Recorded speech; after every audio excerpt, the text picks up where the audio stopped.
온타리오주 광역 토론토의 월세 가격이 고공행진을 이어가고 있습니다. 오늘 토론토 부동산 협회가 발표한 바에 따르면 7월에서 9월까지 3분기 원베드룸 콘도 임대료는 2,481달러로 지난해 같은 기간 2,061달러에서 20.4% 뛰었습니다. 투베드룸은 2,780달러에서 3,184달러로 14% 올랐고 3베드룸 역시 4,139달러로 11% 비싸졌습니다. 콘도보다 다소 가격이 낮은 타운하우스도 올랐습니다.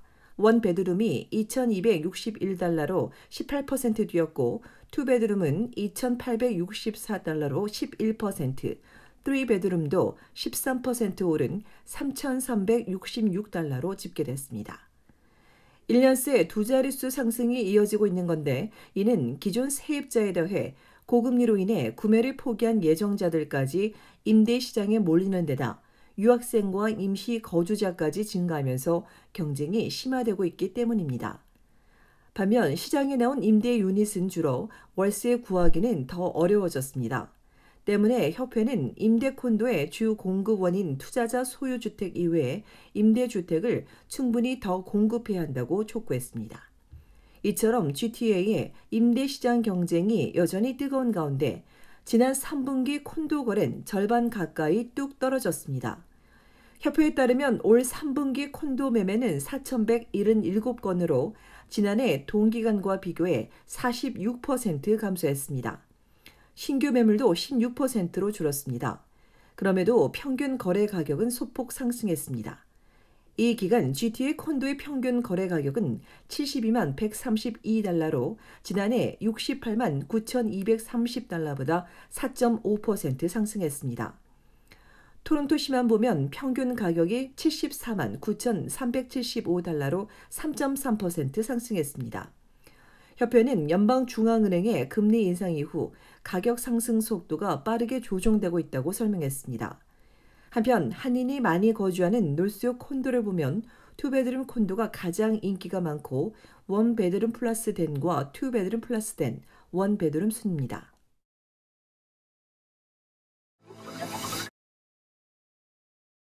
살인적인 식량 인플레이션 충격에 캐나다도 몸살을 앓고 있습니다. 끼니 해결에 어려움을 겪는 사람들이 증가하는 가운데 푸드뱅크를 이용하는 사람들도 크게 늘었습니다. 푸드뱅크 캐나다에 따르면 식품 가격이 급등했던 3월에만 전국 4,750여 곳에 무려 150만여 명이 다녀갔습니다. 이는 지난해보다 15%, 코로나 팬데믹 이전인 2019년에 비해서는 무려 35%가 급증한 겁니다.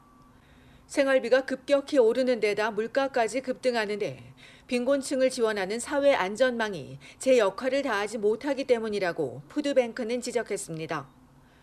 고정소득인 시니어와 소득이 제한된 학생들의 푸드뱅크 수요가 높아졌습니다. 한 70대 할아버지는 아끼고 아껴도 감당할 수 없어 할 수 없이 푸드뱅크를 찾게 됐다고 밝혔는데 이런 할아버지처럼 생애 처음 푸드뱅크를 방문하는 사람들이 늘고 있습니다.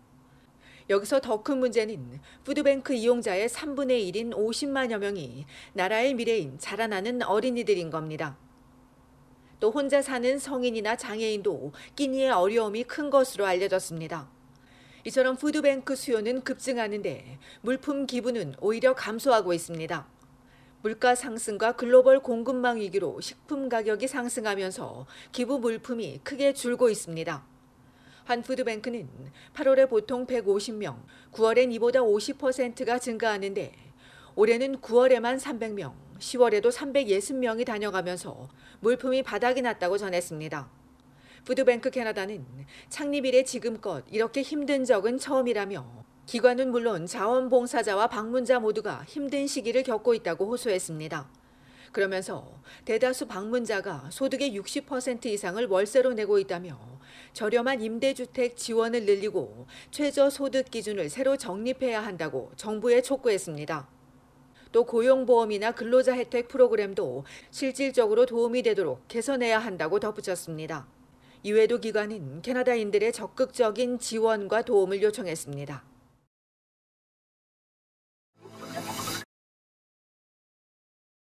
캐나다 의료 전문가들이 유방암 조기 정기 검진의 중요성을 강조하고 나섰습니다. 캐나다에선 여성 8명 중 1명이 유방암 진단을 받습니다.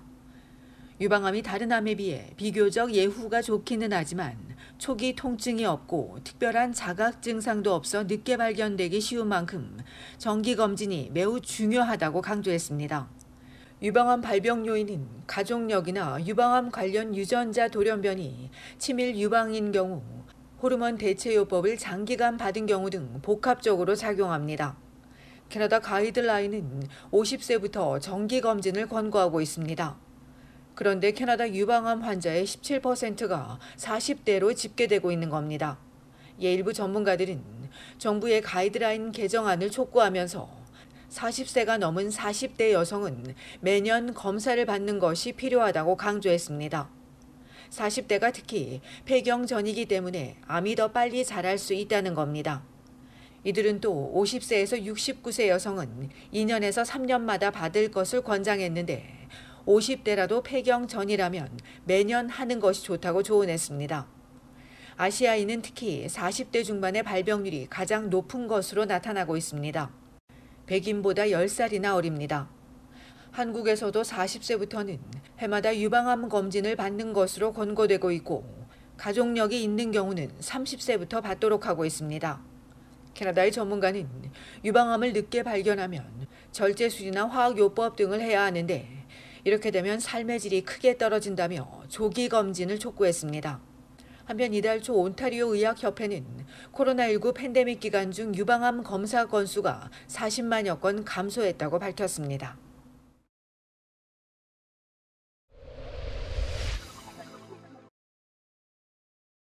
온타리오주 토론토에서 성범죄 사건이 급증하고 있습니다. 토론토 경찰에 따르면 올 들어 지금까지 발생한 성범죄 사건은 2,420여 건으로 최근 5년간 가장 많이 발생했는데 여기서 성범죄는 원치 않는 접촉이나 신체 부위 만지기에서 성폭행, 성폭행 시도까지 모두 포함됩니다.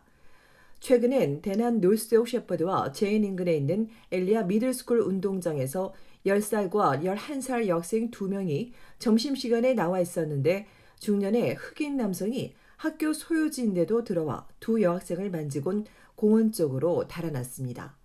신고를 받은 경찰이 주변을 순찰하며 사건을 조사 중인 가운데 학교 인근에서 사건이 발생하자 당국은 누군가 접근해 만지거나 잡으면 크게 소리를 지르며 달아나야 하고 선생님이나 부모에게 도움을 요청해야 한다고 강조했습니다.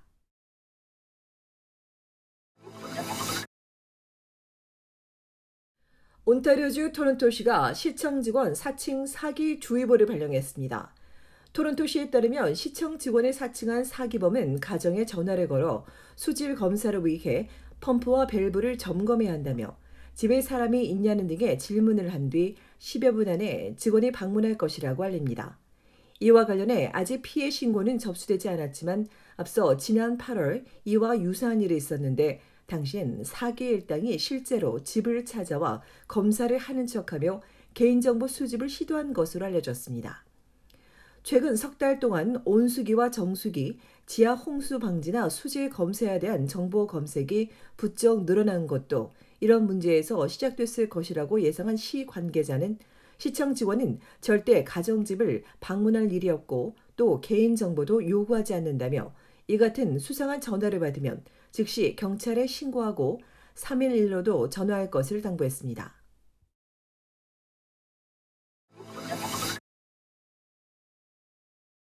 브리티시 콜롬비아주 메트로 밴쿠버와 하우사운드 등 서부 해안가 지역에 호우특보가 발령됐습니다.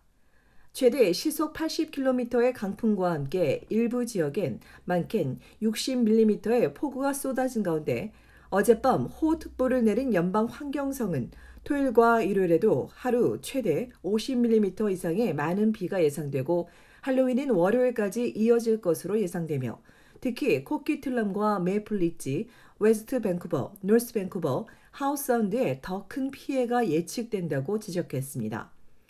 당국은 특히 이번 강풍엔 나무가 쓰러질 가능성이 매우 높다며 각별히 주의하고 정전 사태에도 미리 대비해야 한다고 당부했습니다. 이어 만일을 대비해 비상키트를 준비하고 기상예보를 수시로 확인하며 손상된 전선을 보면 접근하지 말고 911에 신고할 것을 요청했습니다. 이번 폭우는 오늘 화요일부터 대부분 잦아들 것으로 예상됩니다.